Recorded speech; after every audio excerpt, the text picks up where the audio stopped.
कुमार के बयान को भी देखिए आप, तो लगातार कहते रहे कि मर जाना पसंद है लेकिन बीजेपी में नहीं जाएंगे। और एक बार फिर से 2024 को समझ लीजिए या 2025 में बिहार विधानसभा चुनाव होना है, उसको भांपते हुए, ये दोनों साल को भांपते हुए नीतीश कुमार कहीं ना कहीं ये फैसला लेने जा रहे हैं। और किसी भी वक्त पूरी तरह से तैयारी कर ली गई है, पुलिस को बता दिया गया है नीतीश कुमार अपने आवास से निकलने वाले हैं। और जो सभी विधायक है जेडीयू के, वो नीतीश कुमार के इस फैसले के साथ है।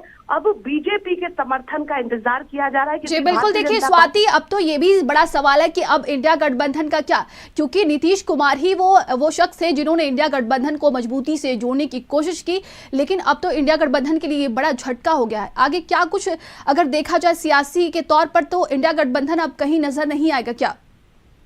देखिए, इंडिया गठबंधन की शुरुआत पटना से हुई थी और अभी जो सियासी घटनाक्रम चल रहा है पूरी तरह से, वो भी पटना में ही हो रहा है। तो कहीं ना कहीं इंडिया गठबंधन के लिए भी ये बहुत बड़ा झटका होगा, क्योंकि नीतीश कुमार ने इसकी शुरुआत की थी। अलग अलग प्रदेशों में खुद बिहार के मुख्यमंत्री पहुंचे थे, चाहे हम दिल्ली की बात करें, हम पश्चिम बंगाल की बात करें। आपको याद होगा मुख्यमंत्री ममता बनर्जी के साथ सीएम नीतीश कुमार और तेजस्वी यादव जो उप मुख्यमंत्री हैं, तो वो मौजूद रहे, बातचीत हुई। ऐसे ही अलग अलग प्रदेशों में नीतीश कुमार पहुंचे तेजस्वी यादव के साथ। एक इंडिया गठबंधन बनाया गया बीजेपी के खिलाफ। लेकिन अब नीतीश कुमार के जाने के बाद इंडिया गठबंधन को बहुत बड़ा झटका लगेगा।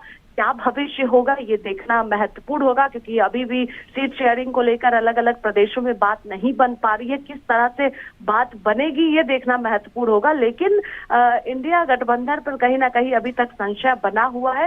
इस्तीफे का जी बिल्कुल।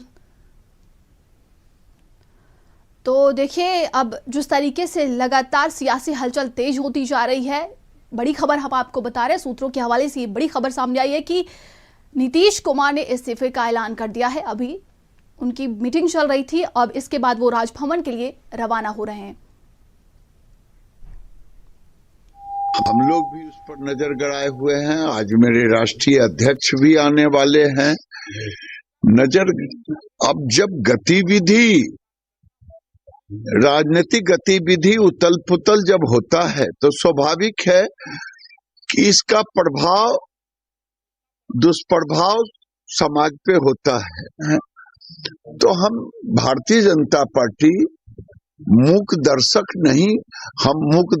नहीं बल्कि गंभीरता से इसको देख रहे हैं।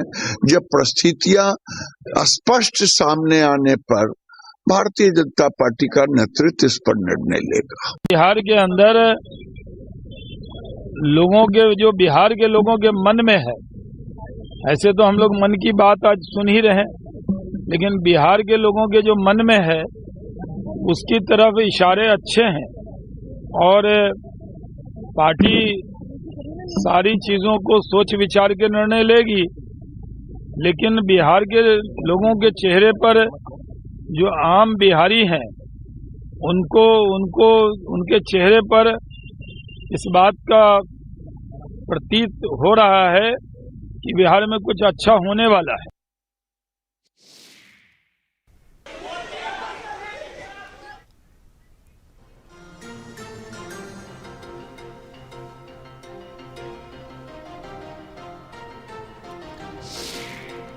और ज्यादा जानकारी से संवाददाता दीपक हमारे साथ बन गए। दीपक, देखिए, कहा जा रहा था कि एक बयान सोशल मीडिया पर अब तेजी से वायरल हो रहा है, जिसमें नीतीश कुमार कहते हैं कि मर जाना कबूल है, लेकिन एनडीए के साथ वो दोबारा वापस नहीं जाएंगे। लेकिन एक बार फिर से वो एनडीए के साथ मिलकर सरकार बनाने वाले। बिहार की सियासत बहुत कुछ बयां कर रही है 2024 लोकसभा चुनाव के लिहाज से। बिल्कुल नंदी, जिस तरह से बयानबाजी हुआ था, जिस तरह से नीतीश कुमार ने एक प्रोग्राम में एक साफ तौर पे कहा था कि हम मर जाएंगे लेकिन एनडीए के साथ अपना सरकार नहीं बनाएंगे। लेकिन उधर बीजेपी से भी एक बयान सामने आया था, जब अमित शाह ने एक रैली के दौरान कहा था कि कुछ भी हो जाए, बीजेपी का जो दरवाजा है वो नीतीश कुमार के लिए हमेशा के लिए बंद हो चुका है। लेकिन जिस तरह से अभी बिहार में सियासी उठा पटक देखने को मिल रहा है, जिस तरह से जेडीयू और आरजेडी का जो गठबंधन टूटा है, और अब आरजेडी का जो गठबंधन टूटने के बाद जेडीयू और एनडीए का जो सरकार बनने वाला है। हालांकि बीजेपी ने अभी तक समर्थन नहीं सौंपा है, क्योंकि बीजेपी का ये मांग है कि नीतीश कुमार पहले इस्तीफा दे, उसके बाद हम अपना समर्थन उनको देंगे। और नीतीश कुमार ने अपना इस्तीफा का भी अब ऐलान कर चुके हैं, और बस कुछ ही समय के बाद वो राजभवन जाएंगे और अपना इस्तीफा सौंपेंगे और उसी के साथ साथ बीजेपी के भी जो विधायक दल अपना समर्थन नीतीश कुमार को देंगे और दोबारा से फिर से बिहार में एनडीए और जेडीयू का फिर से गठबंधन की सरकार बनेगी। और देखना ही होगा क्योंकि 2024 का लोकसभा चुनाव बेहद नजदीक है और 2024 लोकसभा में इस चीज का कितना प्रभाव पड़ेगा एनडीए को, क्योंकि एक तरफ जब देखा कहीं उनको नहीं मिला तो वो कांग्रेस से नाराज भी दिखे और उसके बाद उन्होंने बिहार में खेला कर दिया, क्योंकि जो चाचा